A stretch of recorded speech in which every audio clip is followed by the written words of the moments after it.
سیدنا مسیح جب اس دنیا میں تشریف لائے تو عہدہ رسالت پر فائز ہوتے ہی آپ نے بیماریوں کے خلاف، تکالیف کے خلاف، ظلم کے خلاف علم بغاوت بلند کر دیا۔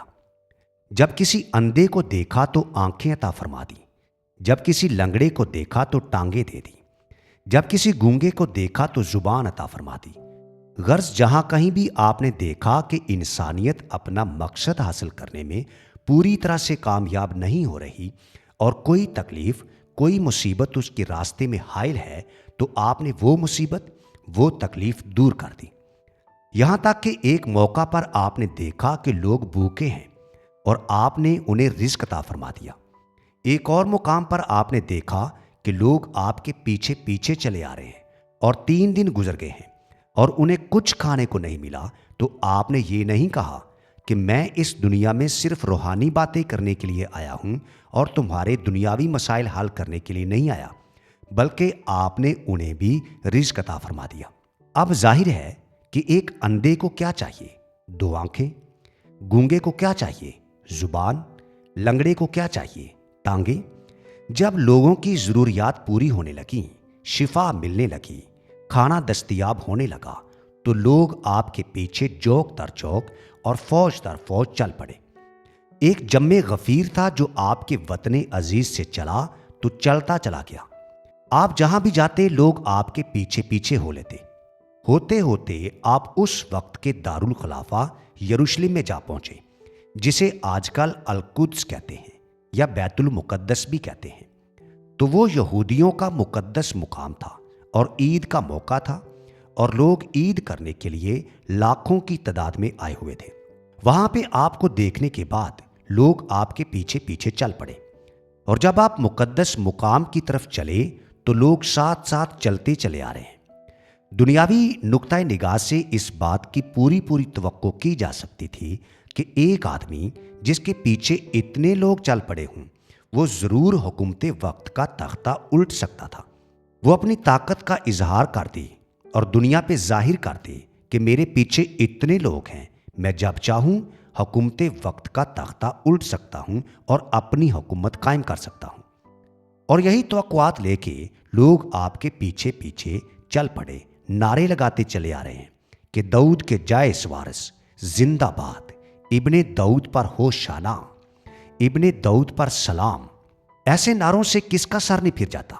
لیکن آپ نے اپنے صحابہ اکرام سے کہا کہ جاؤ، ایک گمنام سے گاؤں میں جاؤ، وہاں پہ ایک گدھی بندھی ہوئی ہوگی اور اس کے ساتھ اس کا بچہ بھی، انہیں لے آؤ، میں اس پہ بیٹھ کے جاؤں گا۔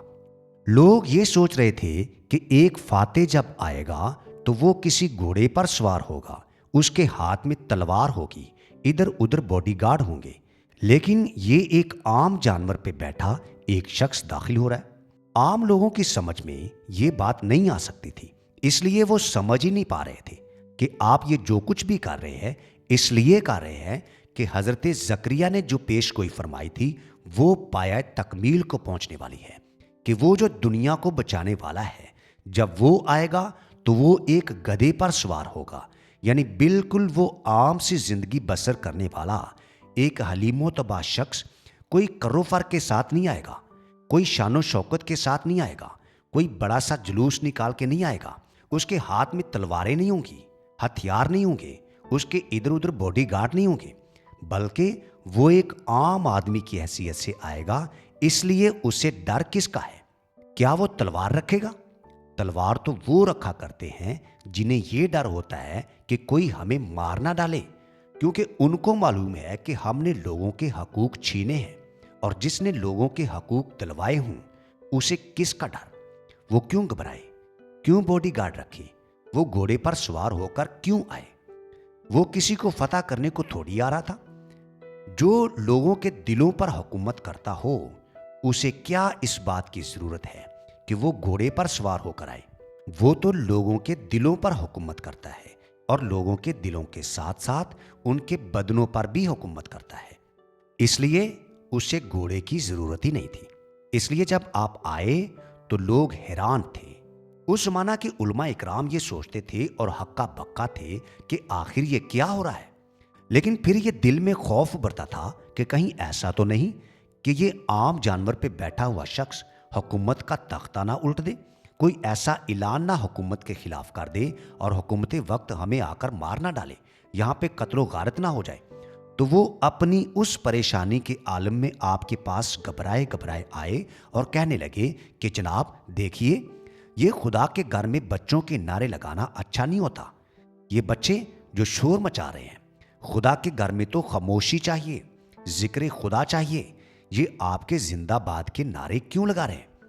تو آپ نے یہ فرمایا کہ تم میرے مقام کو پہچانتے نہیں ہو، تمہیں معلوم نہیں ہے کہ اگر یہ بچے خاموش ہو جائیں تو اس خانہ خدا کے در و دیوار پکار اٹھیں گے، پھر کیا کرو گے؟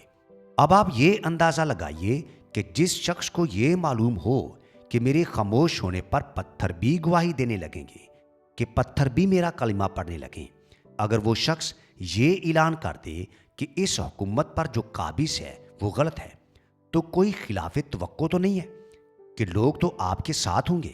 لیکن آپ نے ایسا نہیں کیا۔ آپ نے جو کچھ بھی کیا بالکل ایک عجیب و غریب کام کیا۔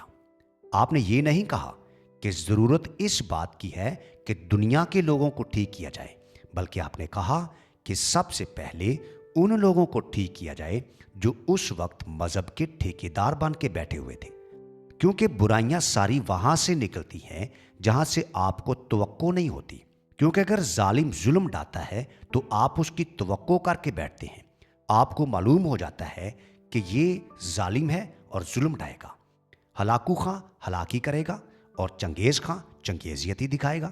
لیکن اگر کوئی اباؤ کبا پہنا ہوا شخص ایسا کام کرنے لگ جائے تو آپ کو تو اس کی توقع نہیں ہوتی، تو آپ تو مارے جائیں گے، کیونکہ انسان کو ڈستے آستینوں کے سانپ ہیں، باہر کے سانپ نہیں ڈسا کرتے، اس سے آدمی ہوشیار ہوتا ہے۔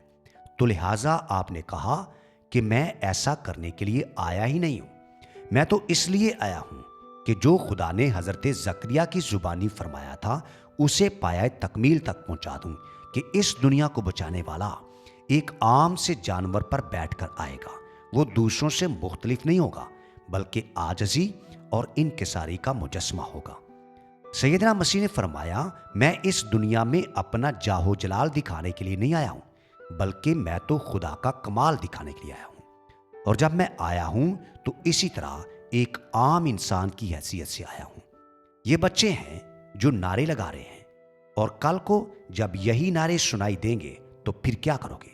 سیدنا مسیح ان علماء اکرام کو سمجھاتے رہے اور بار بار کہتے رہے کہ دیکھو، جس قسم کی توقع تم نے وابستہ کر رکھی ہیں، میں ان توقعات پہ پورا نہیں اترتا ہوں۔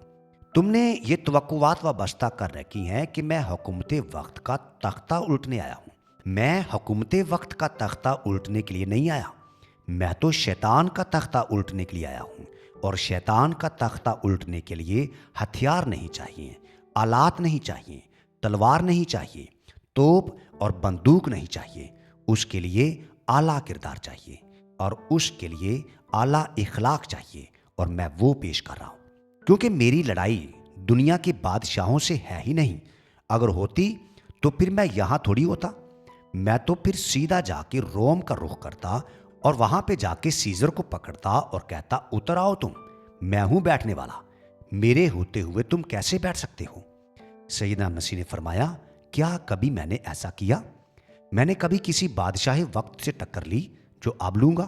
میں تو دنیا سے لڑنے کے لیے آیا ہی نہیں ہوں، میں تو کسی بادشاہ سے لڑنے کے لیے آیا ہی نہیں ہوں، میں تو شیطان کا غلبہ ختم کرنے کے لیے آیا ہوں، اور شیطان کا غلبہ تلوار، توپ، بندوق اور ہتھیار سے نہیں ہوتا، اس کے لیے آپ کو اچھا اخلاق ادا کرنا پڑتا ہے، اور یہ کرنے کے لیے سیدنا مسیح اس دنیا میں تشریف لائے۔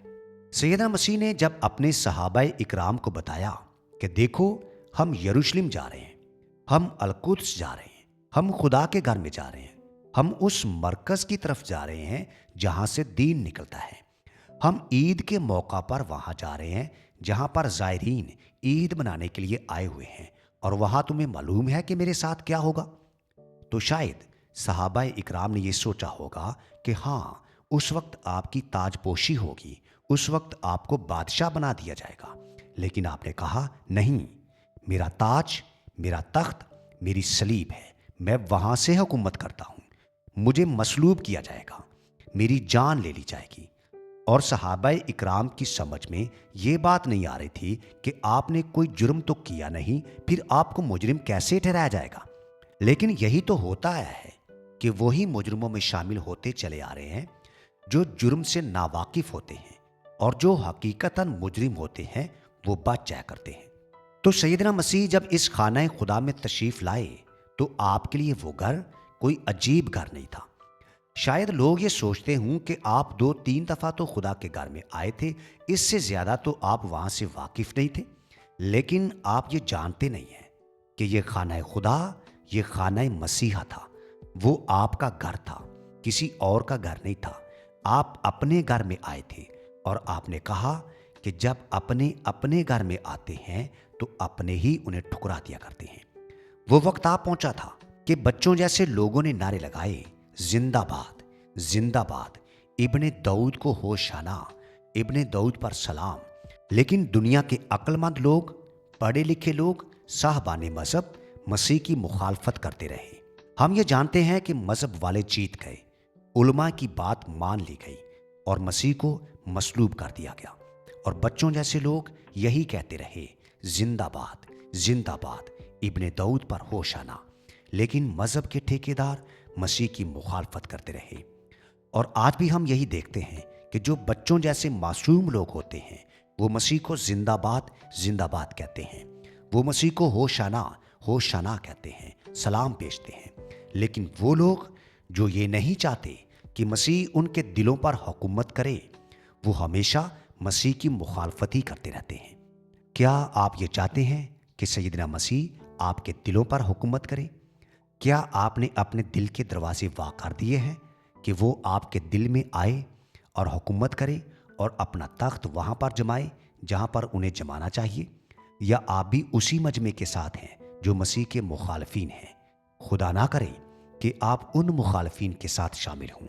ہماری تو یہی دعا ہے کہ آپ ان بچوں جیسے لوگوں کے ساتھ ہوں جو یہ کہتے ہیں کہ خوش آمدید، ابن داؤد کو ہوشانہ، ابن داؤد پر سلام، کہ اے دنیا جہان کے مالک، سر آنکھوں پر کہ آپ تشریف لائے۔ اس سے بڑھ کر ہمارے لیے سعادت اور کیا ہو سکتی ہے؟